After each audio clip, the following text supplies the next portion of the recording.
Shalom, bom dia, Boker Tov, você que nos assiste através da internet, você que está aqui na Har Etzion, ao vivo desde Belo Horizonte. Eu sou o professor Mateus Andona, do Ministério Ensinando de Sião. Se você não tiver inscrito, tiver feito a sua inscrição no nosso canal, inscreva-se. A gente tem vários vídeos todas as semanas que abençoam a sua vida.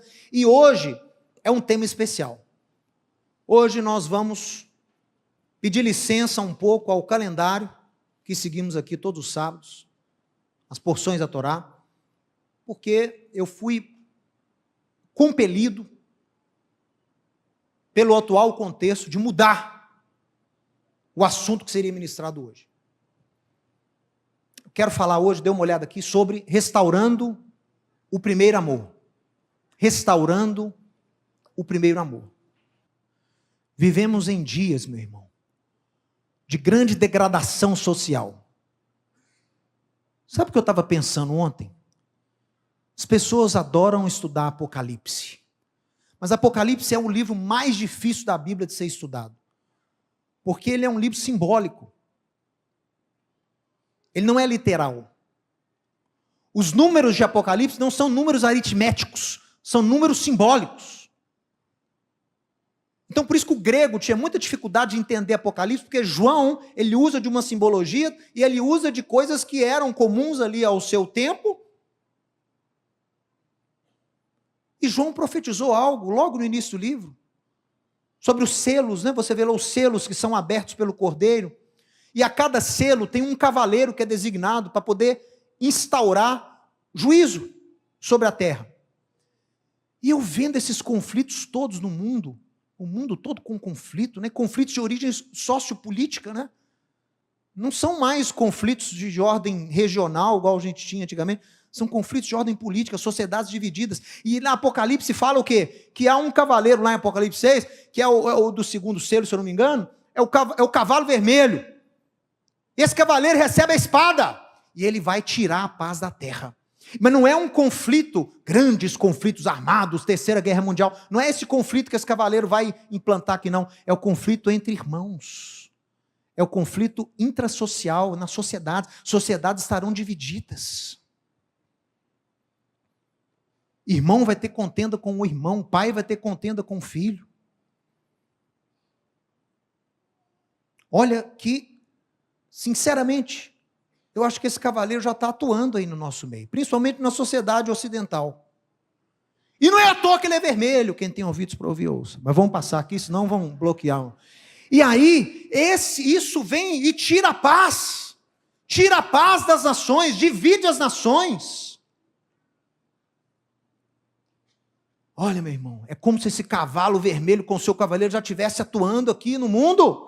Sociedades estão divididas, povos em conflitos, e o amor tem se esfriado. É ou não é? O amor se esfriado.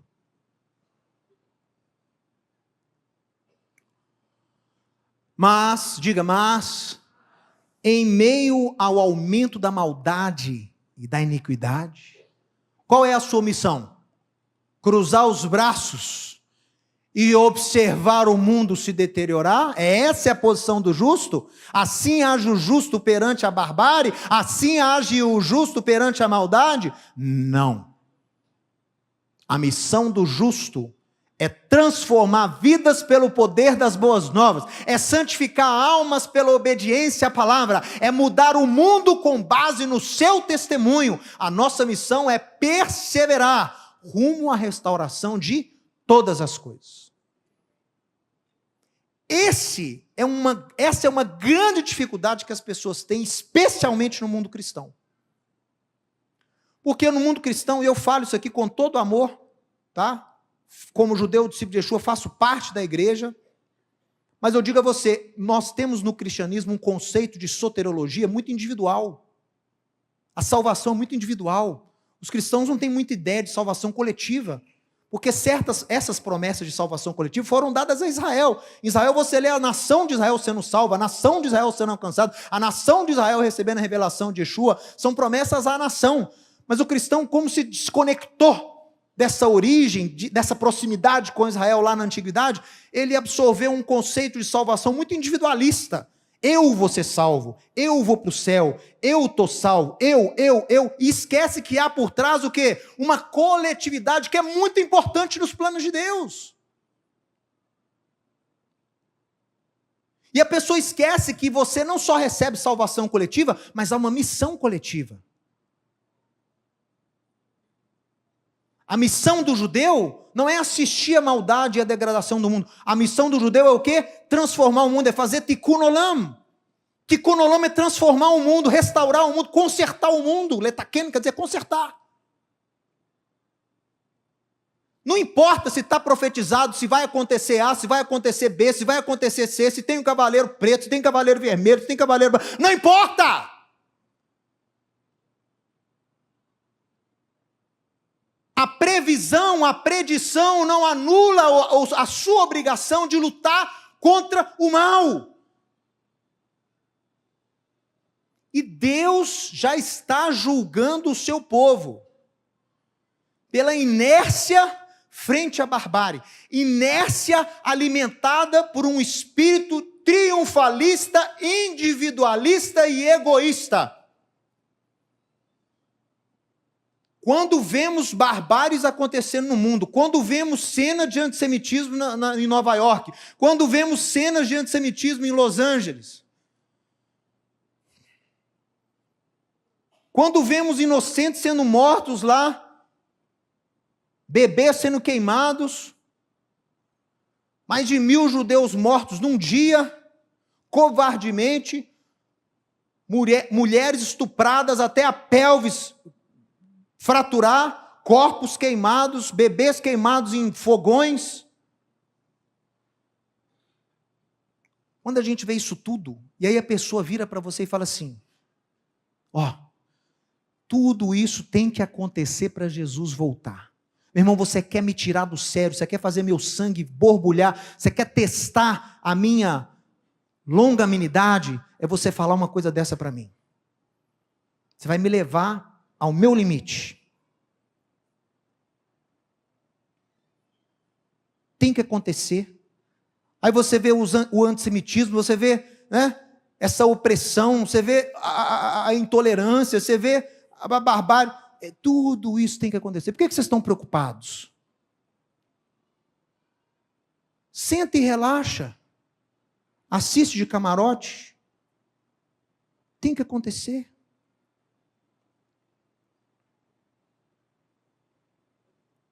Essa é a atitude do justo? Por que você não aprende com o seu pai na fé? Quem é o seu pai na fé? Quem é o seu pai na fé? É o pastor João Antônio. Não, seu pai na fé não é o pastor João Antônio. Seu pai na fé é Abraão. E Abraão foi testado por Deus. E os anjos vieram, em Gênesis capítulo 18, e avisaram a Abraão o que estava para acontecer a Sodoma e Gomorra, para testá-lo. Porque se ele foi escolhido para ser pai dos que andarão em justiça, veremos o coração dele. Se ele realmente tem um coração devoto a salvar a humanidade, a ser bênção para as famílias da terra. E os anjos comunicam a Abraão o intuito de Deus, o juízo de Deus, de vir e executar juízo e morte e destruição de Sodoma e Gomorra. O que ele fez? Já pensou se Abraão tivesse agido como muitos de nós aqui agimos?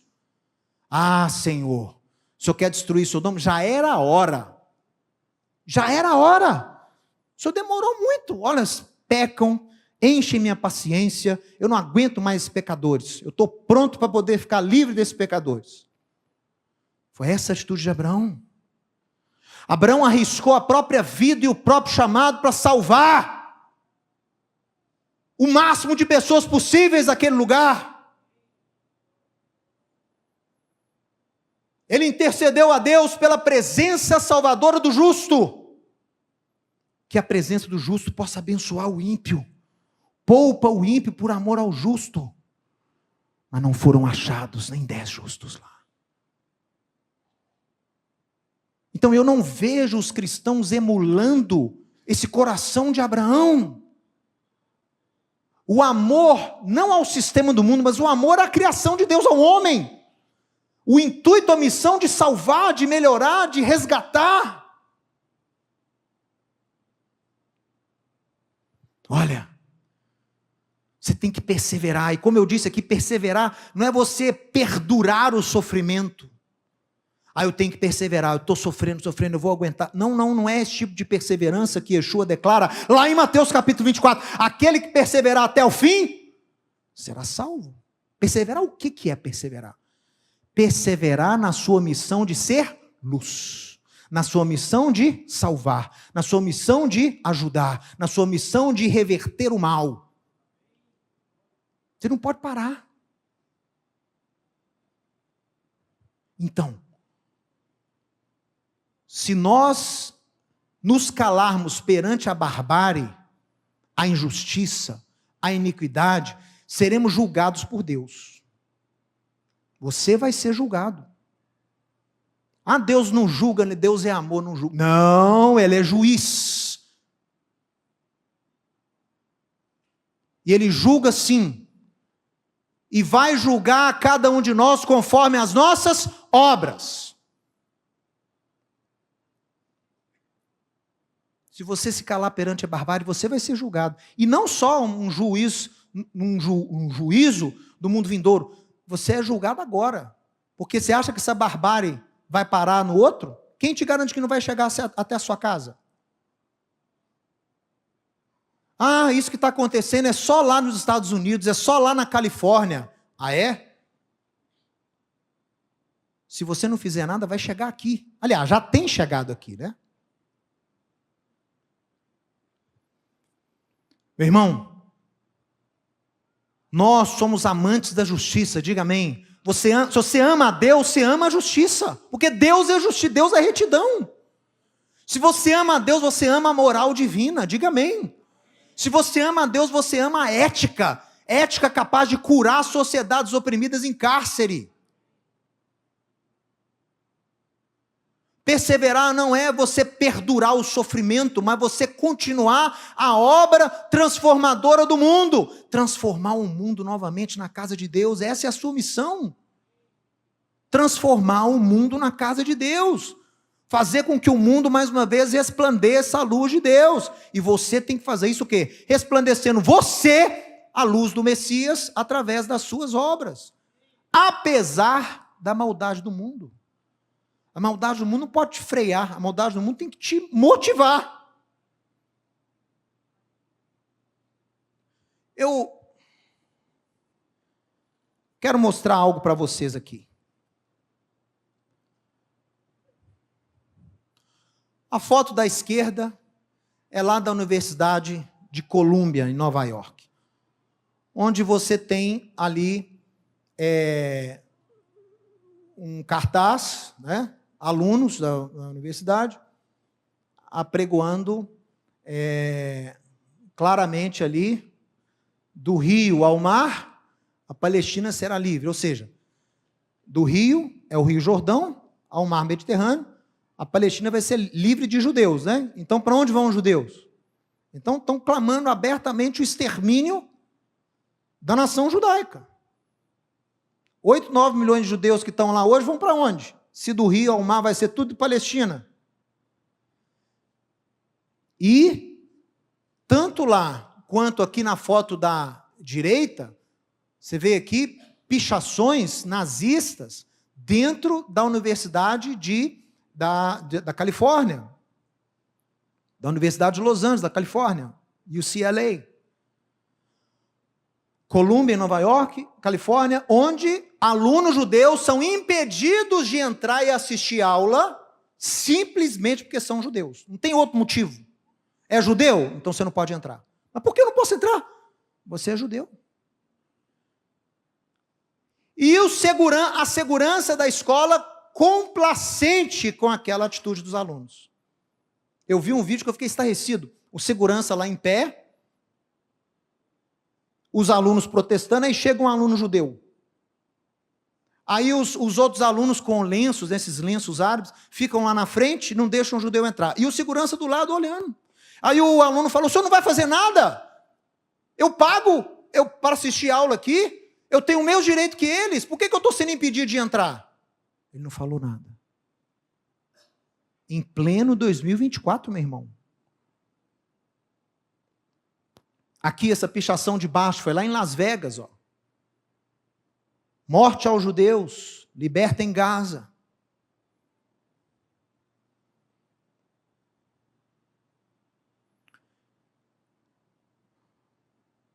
Por que a sociedade está inerte frente a essas coisas?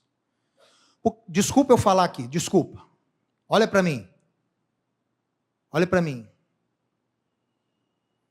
Se fizessem isso hoje, fizessem barricada para impedir alunos negros de adentrarem uma escola, de impedir alunos homossexuais de entrarem em uma escola, simplesmente porque são homossexuais, ou simplesmente porque são negros, ou simplesmente porque são de outra raça, você acha que o mundo não ia surtar, não? Você não acha que as pessoas iam fazer um alvoroço aí e tal? E por que não há nada quando os judeus são impedidos de entrarem, assistirem aulas simplesmente porque são judeus? São agredidos. Na Califórnia foram agredidos. Já está nesse ponto.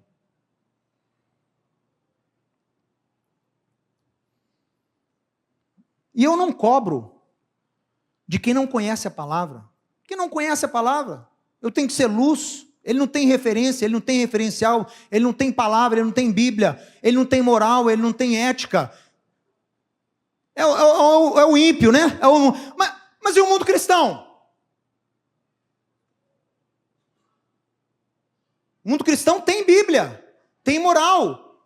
O mundo cristão tem uma Bíblia que apregou as promessas que Deus fez a Israel.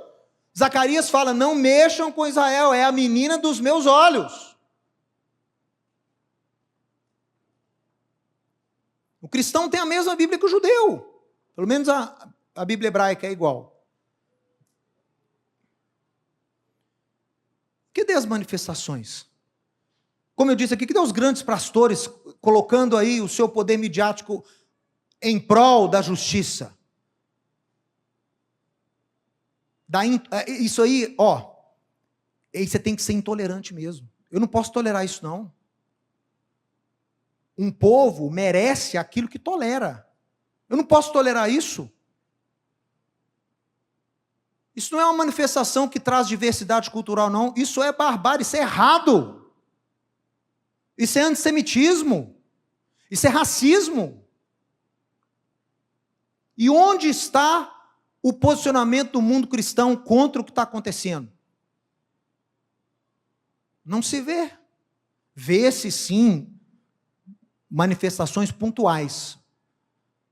Mas eu não vejo nada organizado, nada assim de poder, sabe, aquele apoio que Israel precisava numa hora dessa, não há. E aí, eu fiz um teste. Eu fiz um teste essa semana. Eu não sou uma pessoa midiática, eu não tenho milhares e milhares de seguidores, né? Alguns aí na casa já dos milhões. Mas eu tenho alguns lá, pessoas que nos acompanham, a mim, Ensinando de Sião. Aí eu fiz um teste. Postei uma frase lá essa semana. Primeiro eu postei um texto, que foi esse aqui. Romanos, capítulo 9.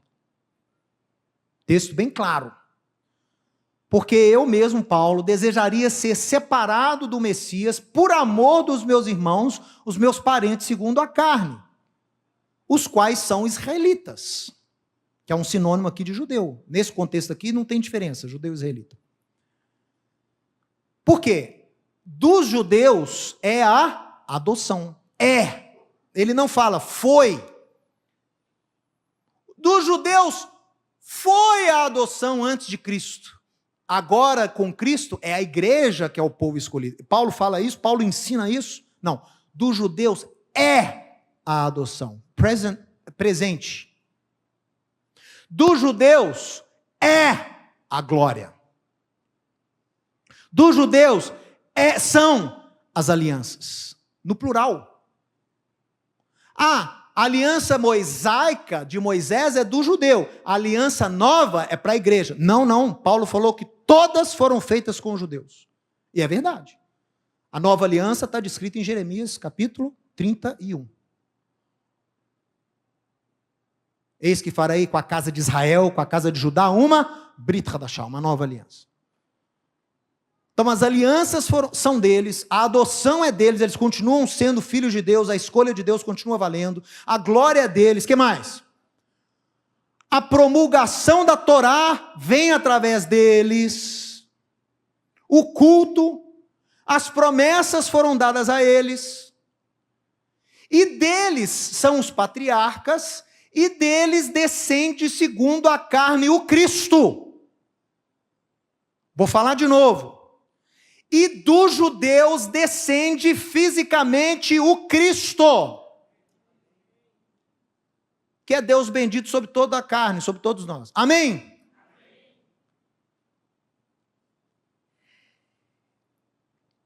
Então pensa comigo. Por que você acha que há um intuito satânico ao longo da história para eliminar o povo de Israel? Porque se não houvesse povo judeu, não haveria o quê? Só você ler de novo. Se os judeus pertencem a eles essas coisas, se eles não existissem, essas coisas também não existiriam. Ah, Mateus, mas Deus é poderoso. Deus é, mas Ele escolheu usar os judeus para isso. Ele escolheu usar os judeus para dar a lei, Ele escolheu os judeus para dar as promessas, Ele escolheu os judeus para deles vir o Cristo. Vocês estão entendendo? Foi a escolha de Deus. Antes da fundação do mundo.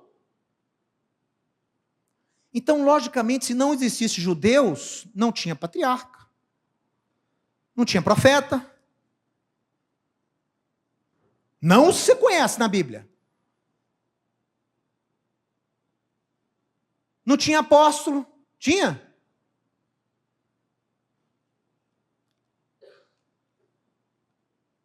Se os sírios tivessem conseguido exterminar Israel, Yeshua teria vindo? Se Nabucodonosor tivesse conseguido eliminar Israel por completo, Yeshua teria vindo? Então é Deus que preserva o seu povo, porque a esse povo foi confiado o quê? As promessas, foram confiadas profecias, foi confiado o cronograma divino através deles. E aí, eu postei isso aqui, ó. Esse é o texto, né? Que acompanhou a postagem. Mas a postagem era essa aqui, ó.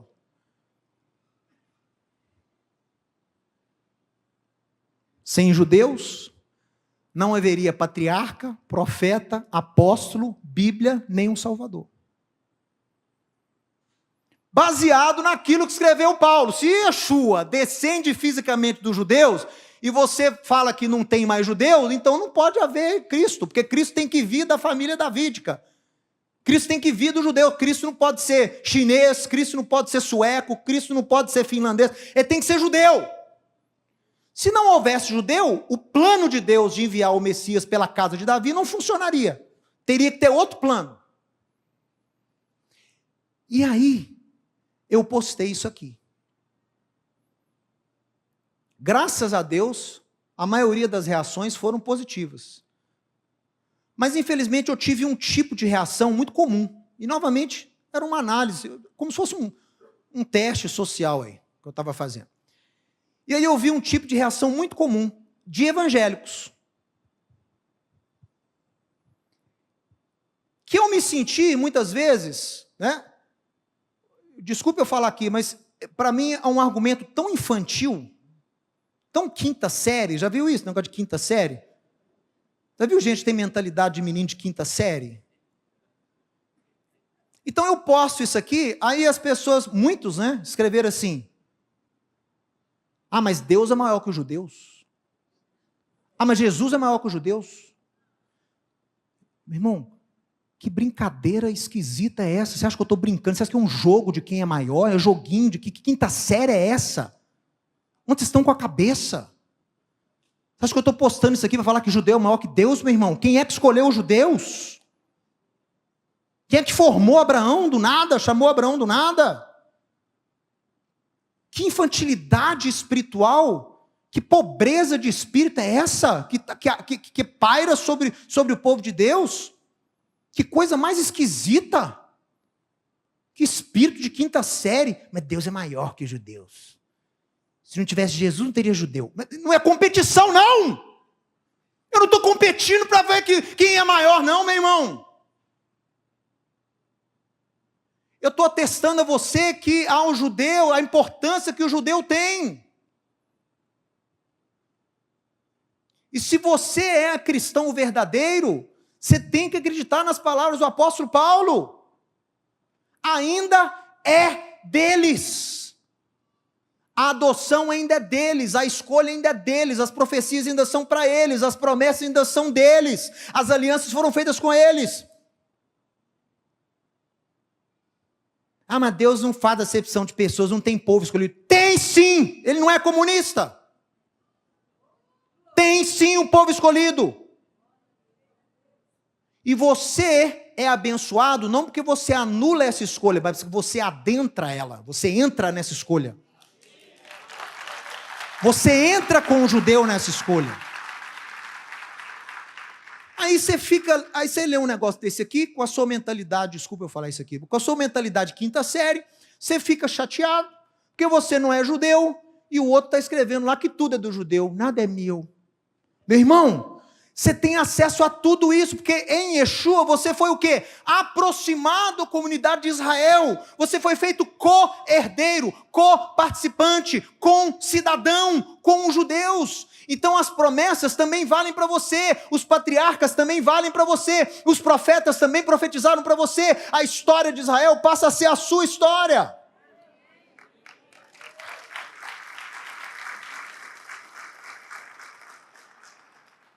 E você não vira judeu. Ei, você não vira judeu. Aí eu fui aproximado, eu fui enxertado em Israel, agora sou judeu. Não, você não é judeu.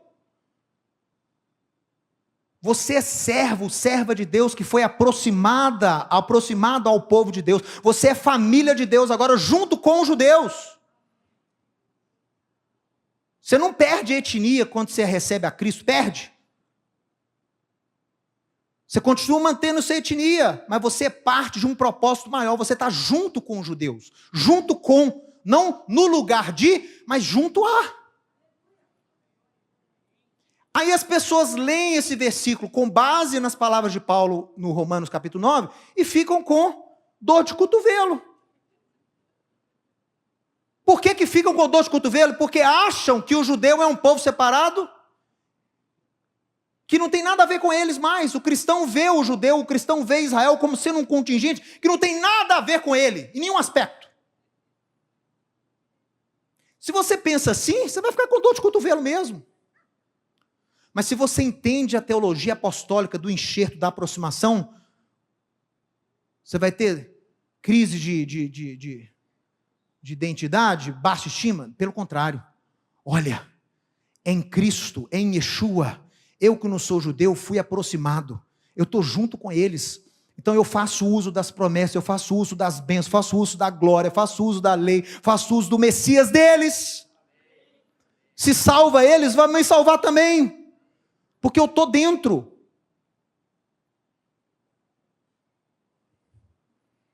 Então, na teologia paulina, não há lugar no cristianismo para antissemitismo, está ouvindo? Na teologia bíblica, apostólica, não há lugar para antissemitismo, porque se você foi feito co-herdeiro, estou citando aqui Efésios 2, Efésios 3 e Efésios 2, você foi feito concidadão, co-herdeiro, co-participante das promessas através de Cristo. Romanos capítulo 11, você foi enxertado neles. Isaías 14, você foi unido. Se você foi unido, se você foi aproximado, se você foi ligado, se você é co-participante, não tem lugar para antissemitismo na sua fé, não. Está entendendo? Que você é um. Ah, mas eu não sou um no pecado de Israel. Claro que você não é um. Você é um nas promessas. Você é um na responsabilidade. Se Abraão foi chamado para ser luz, se Abraão foi chamado para ser bênção para as famílias da terra, você também tem esse chamado. Você não compartilha do chamado? Então o chamado é seu também. Se Israel é chamado luz para as nações, você também é luz para as nações. Você compartilha das responsabilidades e das bênçãos. Você não vira judeu, vou falar isso de novo, você não vira judeu Mas você faz parte de um contingente só, junto com os judeus. Então, aquilo que fazem com os judeus deveria estar te afetando. Aquilo que proclamam contra os judeus deveria estar te afetando. As machadadas que têm sido dadas à raiz deveria estar afetando você que é galho. Se você que é galho não está sendo afetado com as pancadas, com as machadadas que têm sido dadas à raiz, você não está sugando da seiva dessa raiz aí. Você está sugando de outro lugar. Se você está aí, no bem bom, só querendo prosperidade, casa nova, carro novo, mulher nova, salário maior, e aí o judeu está sendo lá caluniado, está sendo rejeitado, está sendo marginalizado, e você está lá de boas. Com certeza, da fonte da oliveira você não está bebendo, você está bebendo de outro lugar. Você está bebendo da religião, você está bebendo do protestantismo, você está bebendo da teologia, você está bebendo das tradições, mas da oliveira, que é Abraão, Isaac e Jacó, você não está bebendo. Porque senão você já estaria sendo afetado, já mexeu, cortou, deu uma machadada lá, eu já senti aqui. Ah, mas eu fui enxertado, mas faz parte do mesmo corpo agora.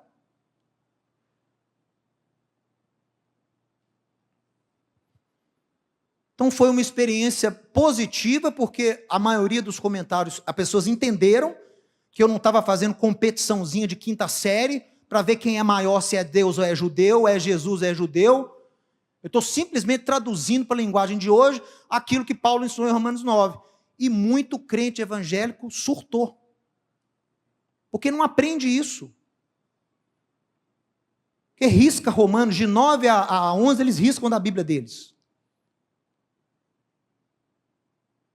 É sim, se não tivesse existido judeu, Yeshua não teria vindo. Ele já existia, lógico, mas ele não teria vindo se não existisse Israel. Porque Deus assim planejou.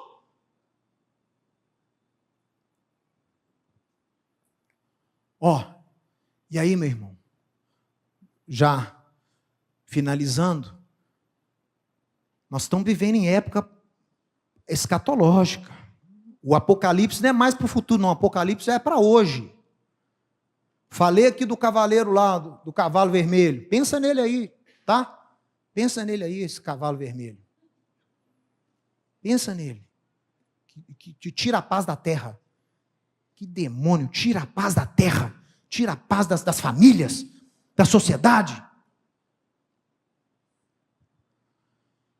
E aí, você tem lá João escrevendo para 7 igrejas, 7 comunidades do Apocalipse. Existem essas comunidades? Não. Mas a gente crê que João escreveu o quê? Profeticamente, coisas que diz respeito também aos nossos dias, né? Então tem as 7 igrejas aqui. E entre elas, você tem uma lá, que é número 1, está vendo ali, pertinho da ilha de Patmos, que é a igreja que ficava na cidade de Éfeso, que era a segunda capital romana nos dias de Yeshua. 250 mil habitantes na época, só perdia para Roma. Lá em Éfeso tinha uma das 7 maravilhas do mundo antigo, que era o templo de Ártemis, na cultura grega, né? Na cultura romana, Diana. Ártemis era a deusa padroeira de Éfeso. Lembra lá que Paulo, quando ficou em Éfeso, Paulo esteve em Éfeso, ministrou em Éfeso, mas ele criou um tumulto lá, por quê? Como ele pregava contra a idolatria, e os gentios aceitavam a palavra, eles estavam deixando de comprar os ídolos de Ártemis. Aí o escultor lá fez um motim para poder banir Paulo, com esse cara está prejudicando o comércio da cidade, chama as autoridades. Interessantíssimo. Mas por quê? Porque Éfeso era o templo de Ártemis e Diana. Olha aqui, vou mostrar para você. Essa aqui é a Ártemis. Interessante, né? Aqui em cima a biblioteca de Celso, as ruínas dela, né? Lógico. E embaixo uma réplica do templo de Diana, do templo de Ártemis. É muito bonito na época, né? E Paulo, eu acho que Paulo até teve nessa biblioteca aqui, mas como tinha muito tumulto, ele decidiu ir lá para a escola de Trajano, né? Então, mas ele chegou a ficar. Paulo andou por essas ruas em Éfeso. Paulo via essa estátua aí constantemente lá em Éfeso. Né? Então, pessoal, Éfeso foi uma igreja que floresceu, foi uma comunidade que se reunia ali, que floresceu, mas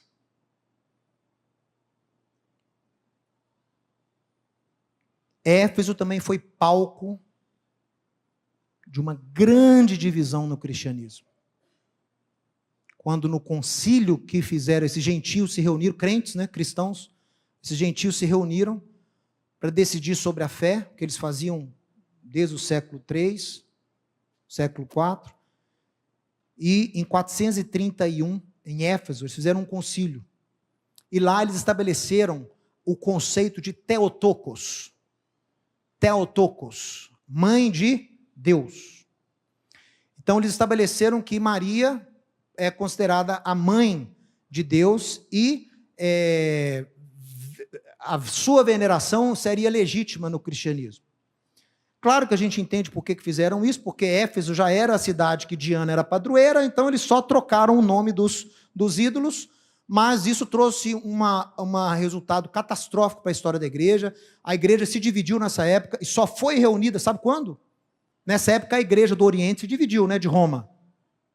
Aqueles bispos que eu li para você aqui, Polícrates, Policarpo, Melito, essa turma aí era macho, essa turma aí não aceitou isso não. Que isso, Theotokos? Ah, mas o Papa Vítor ordenou. Que Papa Vítor o quê? Eu fico com a palavra de Pedro, de João. E se dividiram. A igreja do Oriente e a igreja de Roma do Ocidente. Só foram unir, né, em 1994. Desde 431, essa cisão perdurou aí, esses milênios todos. Então, meu irmão, foi algo trágico. E por que aconteceu isso lá? A gente tem uma dica em Apocalipse. Não tem? Apocalipse, você não tem palavras para essas igrejas? Todas as igrejas recebem elogio, né? Com exceção da Laodiceia. Com exceção da Laodiceia. Todas recebem elogio. A que mais recebe elogio é Éfeso. Igreja boa. Abra sua Bíblia em Apocalipse 2. Olha só. Igreja ungida, comunidade abençoada de gentios. Gentios e judeus no início. Olha aí, Apocalipse. Apocalipse é fácil de abrir, né, pessoal? O último livro aí. Vamos lá. Ó, Éfeso. Verso 2. Conheço as tuas obras, o teu trabalho, a tua perseverança. Vocês não suportam homens maus, e vocês colocam à prova os que a si mesmos se declaram apóstolos, mas não são. Opa.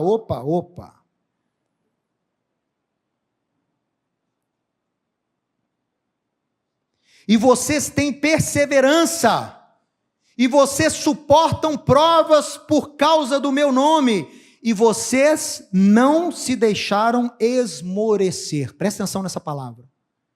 Não deixou desanimar, entendeu? Estava perseverando na obra e no juízo aos falsos profetas e falsos mestres. Só que não é só elogio. Olha aqui, olha para cá. Mas tenho, porém, contra ti que abandonaste o teu primeiro amor. Lembra-te, pois, de onde você caiu, arrependa-te e volta à prática das primeiras obras, senão eu venho a ti e moverei do teu lugar o teu candeeiro, caso você não se arrependa. E aconteceu isso, né? Tem alguma igreja em Éfeso hoje? Não. Cadê as 7 igrejas da Ásia Menor? Não existem, só tem ruína lá hoje. A Turquia é um país cristão? Não. Um país muçulmano. Então você vê o que aconteceu. O candeeiro foi removido. Uma igreja boa dessa, hein? Perseverava, não esmorecia, defendia o nome de Yeshua, punha à prova falso mestre, falso profeta, falso apóstolo, turma boa. Mas tinha abandonado a prática. As primeiras obras, na verdade, tinha abandonado o primeiro amor. E aí é o seguinte, eu já ouvi muitos estudos sobre esse negócio de primeiro amor. Perdeu o primeiro amor. É Apocalipse 2. Por que a igreja em Éfeso perdeu o primeiro amor? E as pessoas falam, gente, primeiro amor é aquele estágio, né? É um estágio, é um momento. Todos os estudos que eu vi comparam o primeiro amor a um momento. Por quê? No início você está empolgado, né? Você está comprometido, e depois, com o tempo, você vai caindo o quê? Na rotina, né? No desânimo ali, começa a ir arrastando e tal. Então é lindo quando as pessoas estudam o primeiro amor como sendo um momento. Mas quando eu leio o elogio que Yeshua faz à igreja, eu não entendo. Porque não parece que era uma igreja que estava na mesmice. Não parece que era uma igreja que estava desanimada. Não parece que era uma igreja que, a gente não está mais como era antes, não está mais nativa, não está mais pregando, não está mais evangelizando, não está mais combatendo o mal. Eu não vejo isso no elogio. Pelo contrário. Eu vejo uma igreja a todo vapor. E ainda Jesus fala, não esmurecestes, ou seja, você não desanimou. Então, como que esse negócio de primeiro amor é um momento? Então, eu sempre tive a minha consciência martelada, porque eu não conseguia ver essa falta de primeiro amor nas obras que Yeshua elogia a igreja. E aí, eu vou propor algo para você. É uma teoria. É uma teoria. Não é doutrina, que é uma coisa que eu não posso ter certeza. Mas é uma teoria. Para que você analise.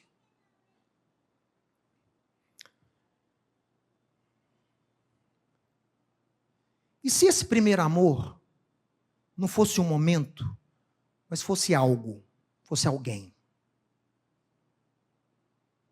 Se esse primeiro amor fosse uma pessoa, fosse um objeto, fosse alguém. Mateus, o que você está querendo dizer? Abandonaram Jesus? Não. Por quê? Yeshua elogia, vocês têm perseverado por amor ao meu, então lógico que Jesus eles não abandonaram. Mas se tivesse abandonado algo que era presente no início naquela comunidade? Se tivessem abandonado algo que era parte da teologia e das práticas daquela comunidade no início, e eu sei por quê? Porque era uma comunidade diversa, era uma comunidade, a comunidade judaica em Éfeso era muito grande. Então, quando Paulo lá pregou, a igreja lá tinha judeus e gentios. Vamos analisar alguns textos aqui que falam sobre esse amor de Deus. Então, a gente sabe que não estou falando sobre Jesus. Eu sei que talvez ele não estivesse falando sobre um momento no relacionamento daquela igreja com Deus, porque ela continuava a todo vapor. Mas vamos ver o que aconteceu, que eles tiveram um candeeiro removido. Tiveram o candeeiro removido. Porque não atentaram e corrigiram isso aqui que foi dito. Achavam que estava tudo bom. Estamos evangelizando, estamos pregando, estamos combatendo falso apóstolo, estamos perseverando, não estamos esmorecendo, estamos fazendo a obra, mas esqueceu o primeiro amor.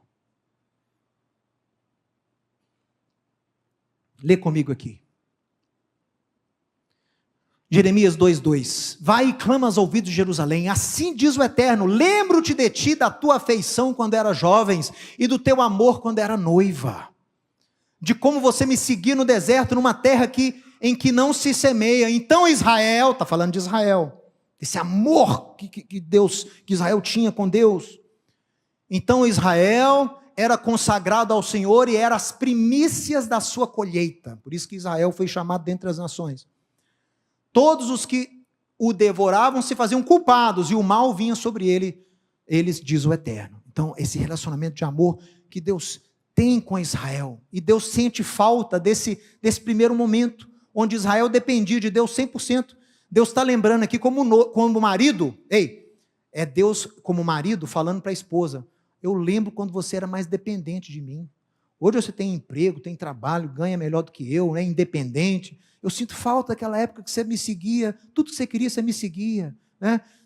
Tudo que você precisava, você me pedia, eu te dava. É isso que Deus está falando aqui, em relação a Israel. Romanos 1, verso 16. Eu não me envergonho do Evangelho, porque o poder de Deus para salvar todo o que crê. Primeiro ao judeu e também do não judeu. Primeiro ao judeu. Romanos 11, 28, quanto ao Evangelho, os judeus podem ser inimigos por vossa causa, mas quanto à eleição, que são o povo de Deus até hoje, eles são amados por causa dos patriarcas, porque os dons e a vocação de Deus são irrevogáveis. Efésios 2,12, naquele tempo vocês gentios estavam sem Messias, separados da comunidade de Israel, estranhos às alianças da promessa que foram dadas a Israel, não tendo esperança no mundo e sem Deus. Mas agora em Yeshua, em Jesus, vocês que estavam longe da comunidade de Israel, foram aproximados a Israel pelo sangue de Cristo. Para quem que Paulo escreveu isso aqui? Você pode ler aqui a referência? Pode. Quem é isso aqui? Quem recebeu essa carta aqui? Os Éfesos.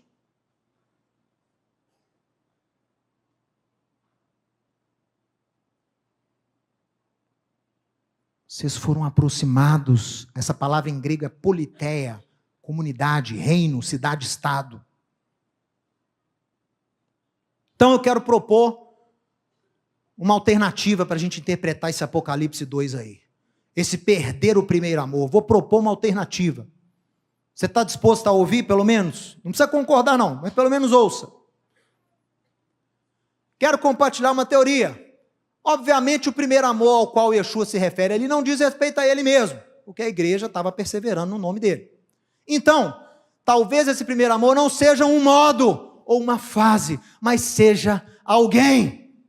Talvez, meu irmão, esse primeiro amor não tenha sido uma fase no relacionamento com Yeshua. Talvez esse primeiro amor fosse alguém que aquela igreja em Éfeso, pela sua prosperidade, começou a desprezar. Talvez seja uma entidade que aquela comunidade, pelo seu sucesso, pela sua obra, começou a diminuir. Porque no mesmo tempo que essas igrejas gentílicas floresciam, Israel o quê?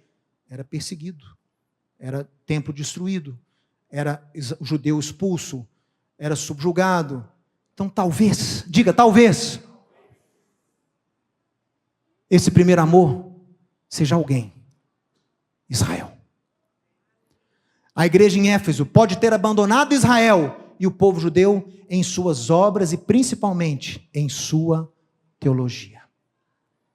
E quando eles fizeram isso, eles perderam a conexão com Abraão, Isaque e Jacó. Eles perderam a conexão com a escatologia bíblica, onde toda a escatologia é baseada no cumprimento das promessas que Deus fez a Israel. Eles perderam noção de escatologia, perderam noção de pertencimento, perderam noção de identidade, perderam noção de culto.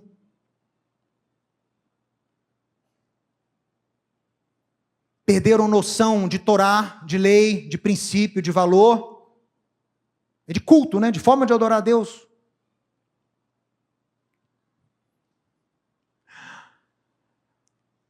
Por quê? Toda tentativa de se reformar ou restaurar a igreja, sem restaurar esse relacionamento original da igreja com Israel, está fadado, está condenado à estagnação. Olha quanto movimento bom teve aí ao longo da história, meu irmão, de cristãos que acordaram e quiseram consertar a coisa, viram onde caíram, vamos consertar, vamos restaurar, vamos reformar, mas parou. Por quê? Esqueceram o elemento principal da equação, qual é? Israel tem que restaurar o relacionamento com Israel. Israel tem que voltar a ter local de primazia na sua teologia, na sua escatologia, nas suas obras. Paulo recolhia a oferta dos romanos para levar lá para Jerusalém, para o santo de Jerusalém, e ele diz em Romanos capítulo 15, vocês gentios são devedores aos judeus, materialmente, porque vocês usufruem os bens espirituais dados a eles, então vocês têm que honrá-los com bens materiais. E tem gente que eu cito esses versículos, elas se assustam, porque não encaixa na teologia que a pessoa aprendeu. Não, mas a igreja não é o povo escolhido, eu não sou, a igreja, aqui ó, a igreja não é o Israel espiritual de Deus? Oh. A igreja é o verdadeiro Israel. Os judeus foram o povo escolhido, igual escreveram para mim essa semana. Ô Mateus, o judeu foi o povo escolhido. Mas depois de Cristo, é a igreja que é o povo escolhido. Onde está escrito isso? Qual apóstolo escreveu isso?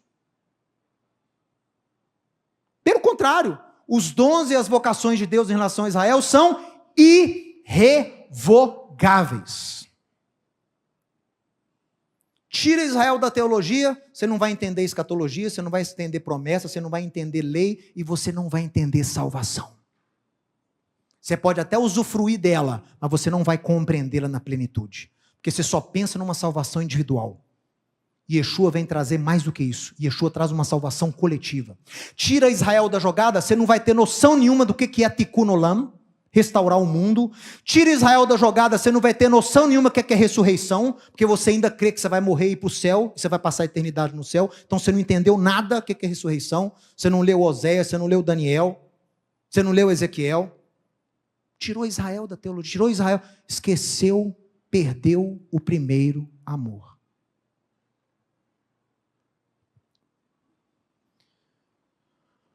Quando os gentios se esquecem de onde foram enxertados, eles se tornam sem raízes, sem identidade, e são incapazes de combaterem o antissemitismo. Quer saber por que não tem pastor grande condenando o que estão fazendo contra os judeus? Porque perderam o primeiro amor. Já não entende a ligação que ele tem com Israel. Não afeta. Estão machucando lá o caule, ele não sente nada como galho, porque ele está enxertado em outras raízes. Quem tem ouvidos para ouvir? A igreja em Éfeso se separou das suas raízes, separou de Israel, separou do povo judeu. A igreja em Éfeso abandonou o seu primeiro amor. E esse é o problema da igreja de hoje. Nós nos esquecemos de quem somos. Trocamos uma identidade comprada por Cristo por uma identidade triunfalista e falsa, criada por homens que odiavam Israel e o povo judeu. Às vezes fica defendendo aí, né, teólogos A, B e C, né, falando com todo orgulho, eu sou discípulo de fulano, né, eu sou discípulo de Beltrano, que foram pessoas boas, mas quase todas elas não entenderam a conexão que tinham com Israel. Não servem para me definir, não. Eu aprendo com elas, para me definir, não. Eu sou discípulo de Yeshua, sou filho de Abraão. Seja você judeu ou não, você também é filho de Abraão, você também é discípulo de Yeshua. E é discípulo de Paulo, de Pedro, de João. Que isso? Porque o fundador da minha denominação escreveu que os judeus, eles vão ter um plano, é lá no final, depois que a igreja for arrebatada, que eles ficarem aqui, e aí Deus vai ter um tratamento com eles, lá no final. Meu irmão, esse seu líder é até bonitinho, mas em relação a isso aí, ele errou feio. Porque Yeshua vem e enxerta. Yeshua vem e quebra o muro de separação. Yeshua vem e faz uma só família. Aí ele vem no final e arranca o galho, que é você, gentil, e deixa o judeu aqui.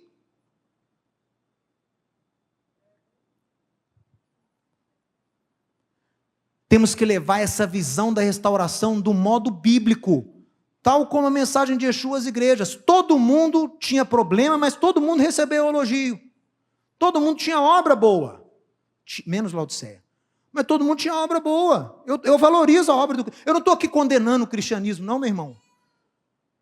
Eu valorizo, mas eu acho que nesse aspecto identitário em relação a Israel, tem que restaurar, tem que consertar, tem que voltar ao primeiro amor.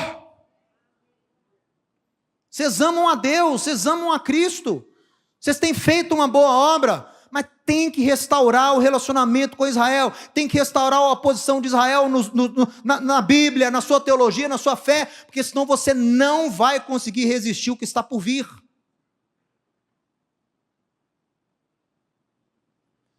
Temos que confrontar tudo com a verdade da palavra, precisamos dar mais autoridade para a Bíblia e canonizar menos tradição teológica de homens. Diga amém, meu irmão. Temos que voltar ao estágio de plenitude e comunhão que a igreja do primeiro século tinha, onde eles tinham Israel e o povo judeu corretamente posicionados na identidade e na teologia. Olha o que Paulo escreve em Romanos 3. Qual é a vantagem do judeu? Qual é a utilidade dos judeus, da circuncisão? Se eu perguntar isso aqui, 90% dos pastores vão dizer o quê? Nenhuma. Qual que é a importância do judeu hoje? Nenhuma. É um povo como qualquer outro. Olha o que Paulo responde. Qual a importância dos judeus? Qual a importância da circuncisão, deles ainda continuarem como povo distinto até os dias de hoje? Muita, sobre todos os aspectos, porque aos judeus, principalmente, foram confiados os oráculos de Deus. Ah, mas o judeu não crê em Yeshua. Deixa Paulo te responder. E daí, se alguns não creram, a incredulidade de alguns vai desfazer a fidelidade de Deus? De modo nenhum.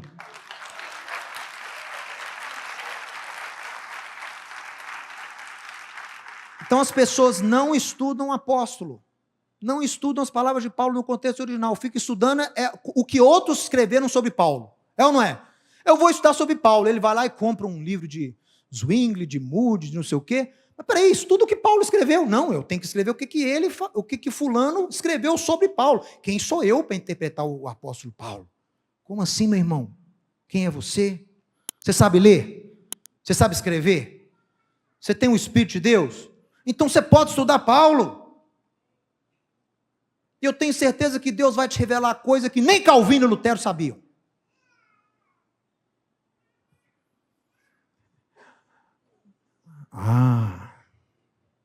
Ei, a turma do senta e a turma do senta e contempla. Ei, a turma do senta e assiste.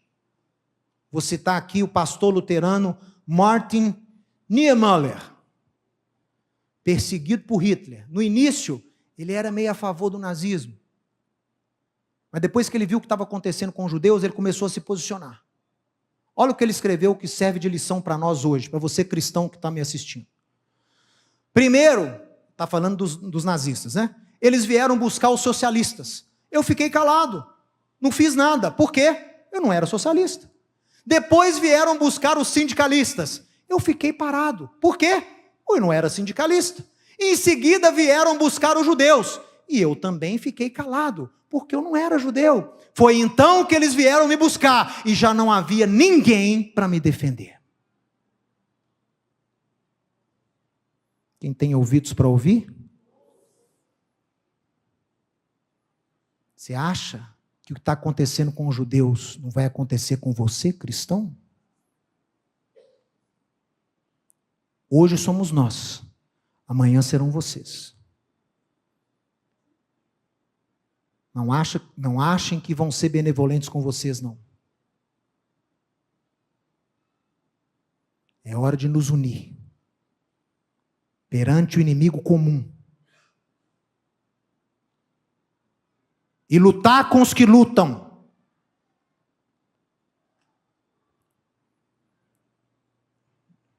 Filósofo irlandês, membro do parlamento em Londres. Põe aqui na tela, Edmund Burke. Para que o mal triunfe, basta que os homens de bem não façam nada. Assiste, irmão, ora, tudo tem que acontecer para Jesus voltar. Para que o mal triunfe, é só as pessoas de bem ficarem caladas.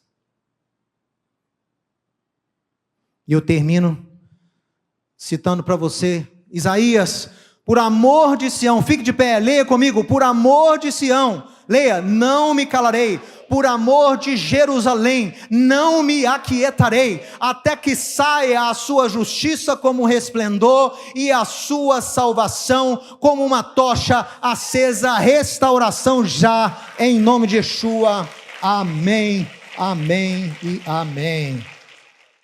Se você gostou e foi abençoado com esse estudo, inscreva-se em nosso canal do YouTube. Considere também ser um mantenedor do trabalho do Ensinando de Sião no Brasil, Israel e no mundo. Doações e contribuições podem ser feitas através do link na descrição desse vídeo. Um grande abraço e shalom, shalom.